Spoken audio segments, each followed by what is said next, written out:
Hey everybody, my name is Toby. Welcome to my channel Tales from the Treadmill. Here we talk about my past addiction issues, my road to recovery, and the light that I've found in sobriety. If you're new here, please click the like and subscribe button and hang out with me here on this road to recovery, especially if you find yourself having these type of addiction issues and you're struggling right now. I would really love to hear from you. I feel like my purpose and my mission here with this channel is to try and, if I can help one person, that would mean the world to me. I've already had a lot of people reach out and with a lot of really awesome comments about the channel and stuff like that. And I've had some people reach out that are struggling, and I really appreciate that because I know what it feels like to be there.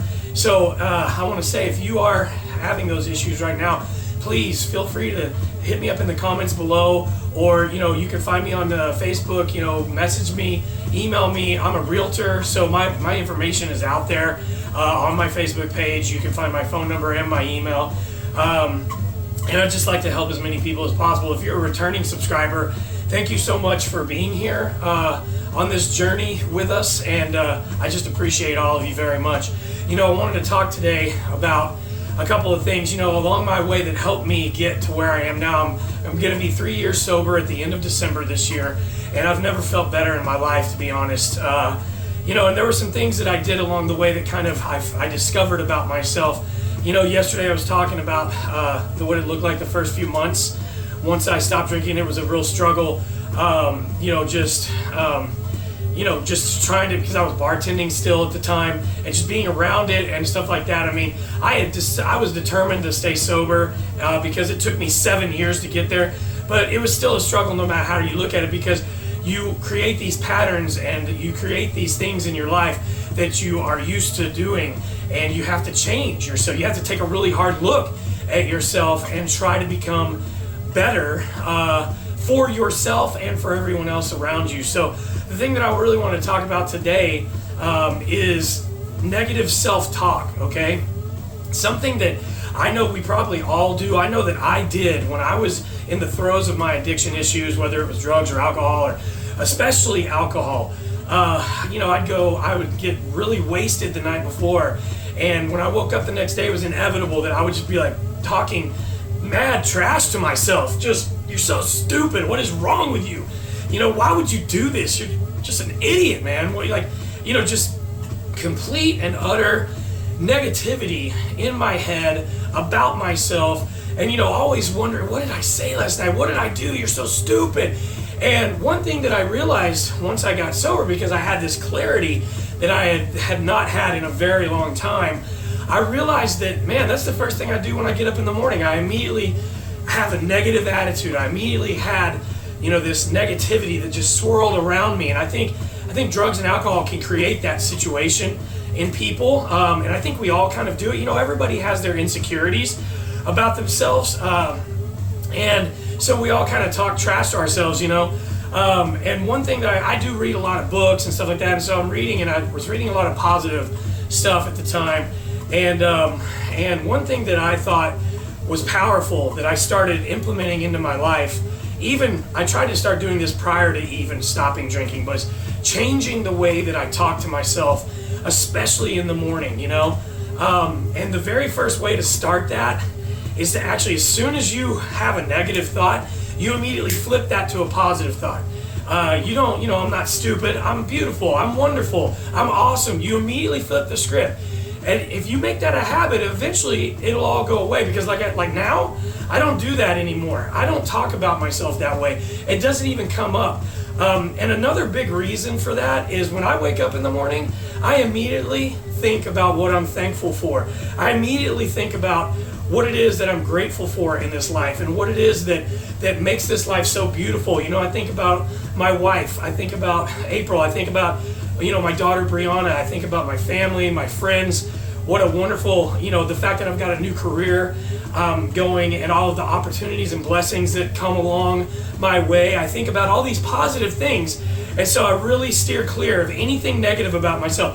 I think one thing we all need to do better is to love ourselves. I saw like a little clip on Instagram of a guy that was talking about this very thing. He had this problem where, he would speak to himself this way, and what he said I thought was so beautiful is, how would you talk to your best friend? If your best friend came to you and said, man, I really messed up last night, would you immediately go, you idiot? You know what I mean? What is wrong with you?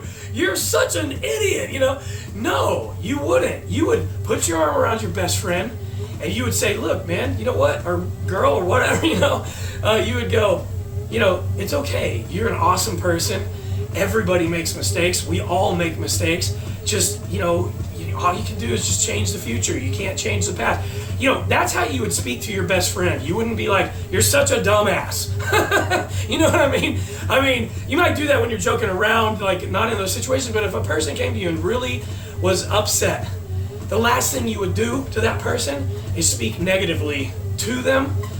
So you got to treat yourself like you are your best friend. You got to love yourself. It took me a long time to do that. Self-worth is a bitch, man, because all of us have these insecurities, and the world and everything preys upon them, because that's just how it is. So what you want to do is just flip the script. So that's kind of my tip for today is, try to talk to yourself in a loving way. Love yourself, because that's the biggest way to become, if you're wanting to get sober, that's a huge thing that you have to accomplish, is you got to feel good about yourself. You've got to love the person that you are. And when you do that, it makes you want to stop doing the negative things that create chaos in your own life. And in turn, it changes your outside world too. So, what happened, and it kind of goes along with what I'm about to get into. So when I decided to become a realtor, I was like, oh my God, I haven't been in school for, since I was 19 or 20. And, in school back in the day, I didn't apply myself because all I wanted to do was play guitar when I got home. And so, of course, that's what I ended up going for in my life, which is great. But, the thing was, I was in honors classes in high school and stuff like that. I just didn't do the work. I just lazy, basically, back then. So I was really nervous about the school for real estate because I was just thinking, man, am I going to be able to pass this? And then you got to take a state and a national exam.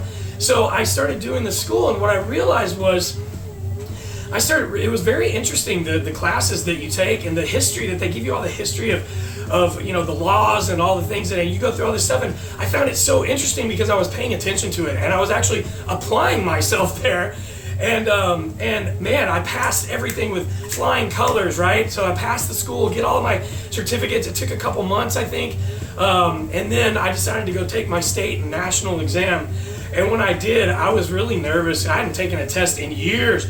But I went in there, and the state exam is shorter than the national, but you got to take them both at the same time. It could take 2 or 3 hours, I think.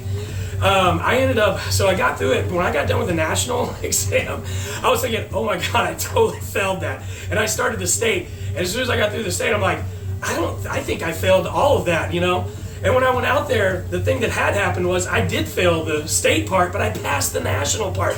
So I went home, I rescheduled another test for a week later, I studied my butt off, and I went back and I knew everything. And I literally went in there, it took me 15 or 20 minutes. The lady was like, I don't think I've ever seen anybody go that fast. And I'm like, well, I knew the material, because I busted my ass trying to learn it. I had confidence in myself, but I gotta be honest, when I left there and I passed and I got my license, I cried because I thought, man, it's the lack of self-worth. You don't think you're good enough, and that's something I've always carried my whole life. And becoming sober and gaining that clarity helped me to figure out that I am worthy and that I am loved, and I love myself and I love who I am, and I have this positive energy to share with the world. And that's kind of why I decided to start this channel too, because I just want to share that and try and help as many people as I possibly can. So listen, guys, thank you again for being here on this journey with me, this road to recovery. Again, if you have any questions or comments, please hit me up down below. I would love to hear your stories. I would love to hear your thoughts. I'm trying to make this channel better day by day. I even figured out that I needed to turn my camera around to have a better camera. So I'm hoping that this just gets better and better as time goes on, and I just appreciate you all being here. So listen, I hope you have a wonderful rest of your day. You guys, I'll see you tomorrow. Thanks.